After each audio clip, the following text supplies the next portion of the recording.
Hello students, welcome to my channel. So student, जैसा कि आपके बीए फर्स्ट सेमेस्टर में जो आपका हिंदी साहित्य काव्य है, जो आपका हिंदी का पेपर है, तो बहुत सारे स्टूडेंट्स के कमेंट आते हैं कि मैम आप 2023-24 के जो न्यू स्टूडेंट्स का बैच है उनके लिए मिड टर्म एग्ज़ाम के लिए इम्पॉर्टेंट क्वेश्चंस अपलोड कीजिए। क्योंकि देखिए सभी यूनिवर्सिटीज़ में मिड टर्म एग्ज़ाम शुरू हो गया है और कहीं पर शुरू होने वाला है तो कहीं पर जल्दी शुरू होगा। तो इसीलिए मैं लगातार आप लोगों के सभी सब्जेक्ट के मिड टर्म एग्जाम के इम्पॉर्टेंट क्वेश्चन की वीडियोस अपलोड कर रही हूँ और आपके एग्जाम के लिए मॉडल पेपर की भी वीडियोस अपलोड कर रही हूँ। तो आज की वीडियो में मैं आपके बीए फर्स्ट सेमेस्टर में जो आपका हिंदी साहित्य है उसका इम्पॉर्टेंट क्वेश्चन लेकर आई हूँ आपके मिड टर्म एग्जाम के लिए। तो चलिए आपके इम्पॉर्टेंट क्वेश्चंस को देखते हैं। मैं 10 क्वेश्चंस बताऊंगी, अगर आप उनको तैयार कर लेंगे तो आपका मिड टर्म एग्जाम बहुत अच्छे से जाएगा। देखिए पहला इम्पॉर्टेंट क्वेश्चन है कि मध्यकाल। तो अब देखिए मध्यकाल कितनी शताब्दी से है। तो देखिए 6वीं शताब्दी से लेकर के 16वीं शताब्दी तक मध्यकाल को माना जाता है। उसके बाद है अगला आपका इम्पॉर्टेंट क्वेश्चन, छायावादोत्तर कवि एवं हिंदी साहित्य में शोध। तो देखिए जो छायावादोत्तर कवि हैं उनके नाम आप याद कर लीजिएगा क्योंकि अक्सर ये एग्जाम में पूछा जाता है। उसके बाद अगला है आपका आधुनिक काल। तो देखिए आधुनिक काल इस तरह से आपसे पूछ देगा, अगर सिर्फ इस तरह से दे दे एग्जाम में तो आपको यही लिखना है कि आधुनिक काल किस शताब्दी से माना जाता है। तो देखिए आधुनिक काल की जो शुरुआत है वो 1850 ईस्वी से माना जाता है और आधुनिक काल रीति काल के बाद आता है। और देखिए आधुनिक काल को हिंदी साहित्य का सबसे सर्वश्रेष्ठ युग भी माना जाता है और आधुनिक काल में पद्य के साथ साथ गद्य का, कहानी, आलोचना, नाटक, पत्रकारिता का सभी का बहुत तेजी से विकास हुआ था। उसके बाद आपका अगला इम्पोर्टेंट क्वेश्चन है आदिकाल। देखिए स्टूडेंट्स, हिंदी के साहित्य में, हिंदी जो साहित्य है उसके इतिहास में आदिकाल जो है लगभग 8वीं शताब्दी से लेकर के 14वीं शताब्दी के मध्य तक काल को आदिकाल माना जाता है। और देखिए डॉक्टर हजारी प्रसाद द्विवेदी ने ही इस युग को आदिकाल का नाम दिया था। तो देखिए इसी तरह के क्वेश्चंस आपके एग्जाम में आएंगे तो मैं आपको थोड़ा थोड़ा उसके बारे में बताती चल रही हूँ ताकि आप उसको अच्छे से थोड़ा समझ सकें और अच्छे से इसको याद कर लीजिएगा। देखिए अगला इम्पोर्टेंट क्वेश्चन है आपका, रीति काल को कितनी काव्य धाराओं में बांटा गया है। तो देखिए रीति काल को 3 वर्गों में बांटा गया है। एक रीतिबद्ध है, दूसरा है रीति सिद्ध और तीसरा है रीति मुक्त।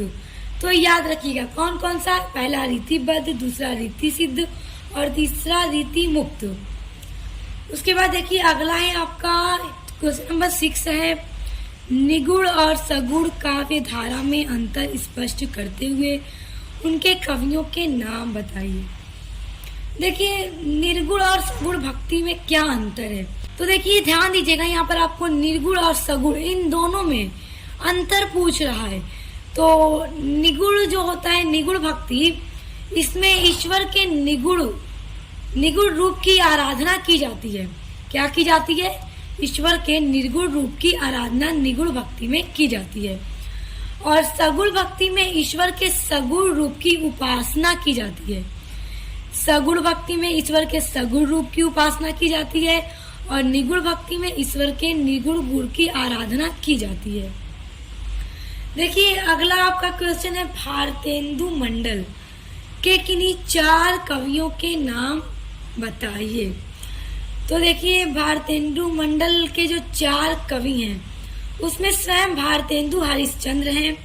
देखिए भारतेंदु हरिश्चंद्र के नाम से ही तो भारतेंदु मंडल है और भारतेंदु जी ने खुद ही भारतेंदु मंडल का निर्माण किया था। और इसमें जो 4 कवि थे उसमें सबसे पहले भारतेंदु हरिश्चंद्र थे, दूसरे जो कवि थे वो थे केशव राम भट्ट और जो तीसरे कवि थे भारतेंदु मंडल में वो थे प्रताप नारायण मिश्र और चौथे जो कवि थे वो थे गोस्वामी राधा चरण। तो इन 4 कवियों के नाम आप याद रखिएगा, एग्जाम में पूछा जाएगा तो लिखिएगा कौन कौन से, भारतेंदु हरिश्चंद्र, केशव राम भट्ट, प्रताप नारायण मिश्र और गोस्वामी राधाचरण।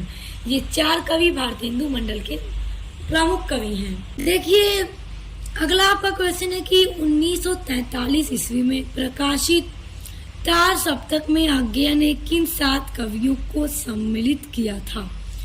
तो देखिए ये क्वेश्चन भी थोड़ा इम्पोर्टेंट है, आप इसको देख लीजिएगा। बाकी जितने प्रश्न ऊपर बताए हैं उन सबको भी आप बहुत अच्छे से तैयार कर लीजिएगा, क्योंकि मिड टर्म में इसी तरह के प्रश्न आपके हिंदी में दिए जाते हैं।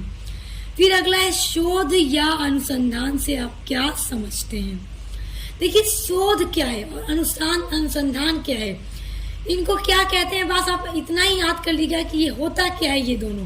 तो एग्जाम में जब पूछेगा तो बस आप इन दोनों को लिख दीजिएगा कि इनका मेन अर्थ क्या है। उसके बाद है कि रामचरितमानस में कुल कितने सोपान। सोपान का मतलब होता है कांड है, तो सभी कांडों के नाम लिखिए। तो देखिए रामचरितमानस में कुल 7 कांड हैं। आप कांड कहिए या सोपान कहिए, बात एक ही है। तो याद रखिएगा 7 कांड हैं। अब उनके नाम भी याद करिए, सुनिए। पहला है बाल कांड, दूसरा है अयोध्या कांड, तीसरा है अरण्य कांड, चौथा है किष्किंधा कांड, फिर 5वां है सुंदर कांड, छठा है लंका कांड और 7वां है उत्तर कांड। ये 7 कांड रामचरितमानस में है। आप इन कांडों के नाम याद कर लीजिएगा, क्योंकि स्टूडेंट्स आपके एग्जाम में इसी तरह के क्वेश्चंस आपके मिड टर्म में दिए जाएंगे। तो आज की वीडियो में मैंने आपको टॉप 10 इम्पोर्टेंट क्वेश्चंस बताए हैं, जो कि आपके मिड टर्म एग्जाम के पॉइंट ऑफ व्यू से बहुत बहुत ज्यादा इम्पोर्टेंट है। तो आप इनको अच्छे से तैयार कर लीजिए। और देखिए मेरे चैनल पर आपके बीए फर्स्ट सेमेस्टर के सभी सब्जेक्ट की क्लास कराई जाती है, मॉडल पेपर प्रोवाइड किए जाते हैं, इंपॉर्टेंट क्वेश्चन आंसर्स दिए जाते हैं। तो आप सभी को पढ़ने के लिए मेरे चैनल को सब्सक्राइब करके बेल आइकन को प्रेस कर लीजिए, ताकि आने वाली वीडियोस के नोटिफिकेशन आपको मिलते रहें। तो अब मिलते हैं नेक्स्ट वीडियो के साथ।